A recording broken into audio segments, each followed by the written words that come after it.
ఐదేళ్ల పాటు వైసీపీ పాలనలో యువత వంచనకు గురైందని ఎమ్మెల్యేగా తన విజయానికి ఎంపీగా రామ్మోహన్ నాయుడు విజయానికి యువత పూర్తి స్థాయిలో సహకరించాలని తెలుగుదేశం పార్టీ బీజేపీ జనసేన కూటమి అధికారంలోకి వస్తుందని నిరంతరం మీ సేవకై నేను ఎప్పుడూ మీకు అండగా ఉంటానని కూటమి ఎమ్మెల్యే అభ్యర్థి గొండు శంకర్ అన్నారు.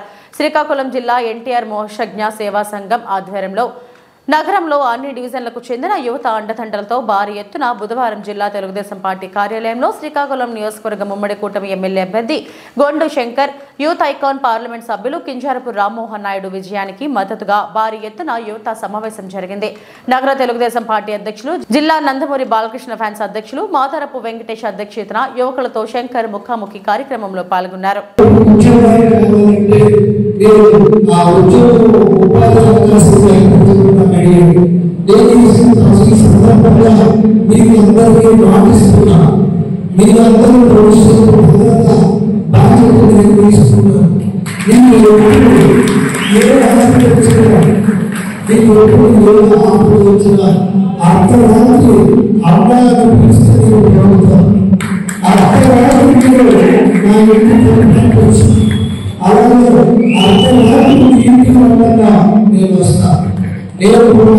ఒక సామాన్యుడు నేను పార్టీకి 30 సంవత్సరాలుగా మా కుటుంబం సేవ చేస్తున్న సందర్భంగా ఒక సామాజిక కార్యక్రమంలో నాకు ఈ అవకాశం చంద్రబాబు నాయుడు సంపాదించారు. అయితే నేను మీరందరూ మన భవిష్యత్తు చాలా అంధకారం. నేను ఎప్పుడైనా నిజంగా ఎయిర్పోర్ట్కి వెళ్తే, అలాగే బెంగళూరు ఎయిర్పోర్ట్కి వెళ్తే, హైదరాబాద్ ఎయిర్పోర్ట్కి వెళ్తే, చెన్నై ఎయిర్పోర్ట్కి వెళ్తే, మన విజయవాడ ఎయిర్పోర్ట్ చూస్తే అలాంటి నీళ్ళు వస్తాయి. ఒక రోజు ఇక్కడ నీళ్ళు నేర్చుకున్నా 2 కార్లు ఉన్నాయి. విజయవాడ ఎయిర్పోర్ట్ లో 2 కార్లు ఉంటాయి, ఒక ఫ్లైట్ ఉంది. అది కూడా నేను ఎక్కే ఫ్లైట్. ఇది మన ఆంధ్ర రాష్ట్రం క్యాపిటల్ రాజధాని ఎయిర్పోర్ట్. అదే మనం హైదరాబాద్ జిల్లా బెంగళూరు అయితే, చెన్నై అయితే కనీసం 200 ఫ్లైట్స్ స్టార్ట్ ఉంటాయి. అక్కడ ఎదుగుతూ ఉంటాయి, దిగుతూ ఉంటాయి, కింద ఎప్పుడు 200 ఫ్లైట్స్ ఉంటాయి. అంటే ఫ్లైట్స్ ఉంటే ఎందుకు ఉంటాయి ఫ్లైట్స్? ట్రేడింగ్ జరగాలి, బిజినెస్ జరగాలి, అప్పుడు ఉపాధి అవకాశాలు వస్తాయి. అది లేనప్పుడు ఫ్లైట్ అనేది ఎక్కడ బయటకు కూడా అంటే ఎగ్జామ్ మనం ఎంత డెవలప్ అయ్యేది దానికి ఎగ్జాంపుల్. మన రాజధాని ఎక్కడ ఉందంటే చెప్పలేని పరిస్థితి. 3 రాజధానులు అని చెప్పి, ఉత్తరాంధ్ర అని చెప్పి మనల్ని దౌర్లు పెట్టడం అంతా మోసం.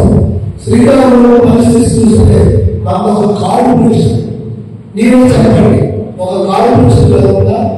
నవరూపాయలు ఇల్లు, ఒక దమ్మాలు ఇల్లు, ఒక పెద్ద ఇల్లు, ఒక 13 ఇల్లు, ఏ ఇల్లు అక్కడ రైతు బజార్ వెళ్ళినా ఎక్కడ వెళ్ళినా కాలువకుండా కోరుతుంది. ఇంత మంచి వదులుంటే నాగాలు వదులుతుంది. అయినా ఎవరు పట్టించుకోరు, ఎవరికి బాధ్యత కనీసం పెట్టలేదు. ఇక్కడ ఉండే పూర్వాలకి మున్సిపల్ జీవితంలో చూసుకున్నారు. దేవుడు మనకి చదువుకోవాలి.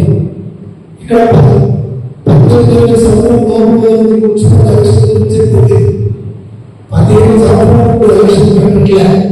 ఇదంతా ప్రభావం. ఎలక్షన్ పెడితే ప్రజాప్రతినిధికి జవాబుదారీ ఉంటుంది.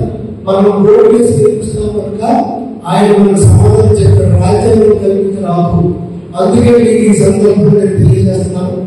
వచ్చిన రానున్న సంవత్సరంలో మున్సిపల్ ఎలక్షన్ పెట్టి ప్రతి వారికి కార్పొరేటర్ ఇచ్చి ప్రజలందరికీ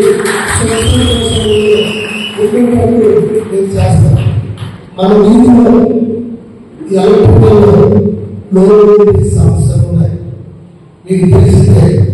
అలాగే ఎక్కడికెక్కడ రోడ్లు లేదు, కొన్ని సరదాగా